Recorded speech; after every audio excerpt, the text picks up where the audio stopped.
رلی چاوک نه دی. شمالي وزیرستان د داخلو مشرانو نن د اکتوبر په 23مه یو ځل بیا بنو کې جرګه وکړه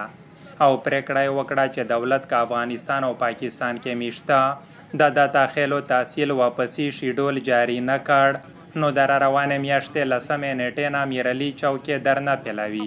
او هم به دغه کډوال اسلام آباد میلیون مارچ کې شاملیږي د کډوالو کمیټې مشر ملک غلام جرګه ته خپله وینا کې وویل چې په میون کې یوه ازادي مارچ راوندای په دغه ډېر زیات خلکو اسلام آباد ته ودیغه انشاءالله میرو دا ای ډي پی په ازادي مارچ کې هم شرکت کیږي ویلې چې میر مسله ورته هم بیانوي په خپل سټیج باندې چې می سره کوم ظلم شوی دی په د سلوانیم کولا پینده کولا کې کوم تکلیفونه تر رسېدلي دي میر په نومینا چې کوم پندینا راغلي دي اچ تلوري هغه حساب دا وشي ته ملک 10 تاریخ وشو د میرعلي چوک انشاءالله دا چوک ته میر ما داخل کوم ته د زوی کوم زوی سیدګی ته خاص کر وادستان منځای کوم ته چې تو بر شرکت په وکای شمالي وزیرستان د صوبایي اسمبلی غړی میر کلام وزیر جرګه ته وینا کې وویل چې دولت خپل ادعا کړي چې 95% علاقه یې کلیر کړي نو ولې په کالونو کې پاتې 15% علاقه نه کلیر کیږي شاول و د داخل تحصیل چې د کومه علاقې پوتې دي آیا په داسې څه داسې کیسه ده چې د 15% علاقه په 15 کولا شه د نن پر نشو کلیر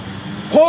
په دا وطن شه یو جنگی کاروبار کو ریاستی ادارې د میش سره او میش دوی ته دا ډېر په ډاګه ویایي میش یې ډېر په چواته ویایي چې میش مازید په خپل وطن شه میش مازید په خپل علاقه شه جنگی کاروبار قطعا نه مانی مازید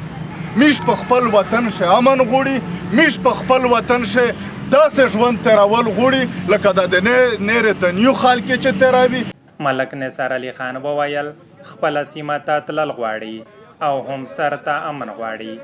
شوال غرینه د میوې نه ډک دي د عربې د کورړې میوادو پشه موجوده وزیر اعظم ته خپل وزیر اعلی ته دا درخواست کیږي د مو د وزیرستان د خلک سر یا بچکا مو د وزیرستان د خلک عزت یا بچکا مو د وزیرستان د غرینه بچکا د مو د غرې چې کی مدنیت دي دغه بچکا جرګه کې مشرانو پریکړه وکړه چې کاروانو سورزو کې دولت د داخلو کډوالو واپسی نیټه اعلان نه کړه نو هم اسلام آباد مارچ کې ګډون کړي او میرعلي چوک کې به د نومبر په 10مه درنه هم پیلوي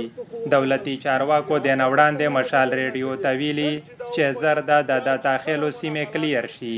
او دغه کډوال که افغانستان کې دی او که پاکستان کې واپسی یې پیل کړي عمر وزیر مشال ریډیو بنو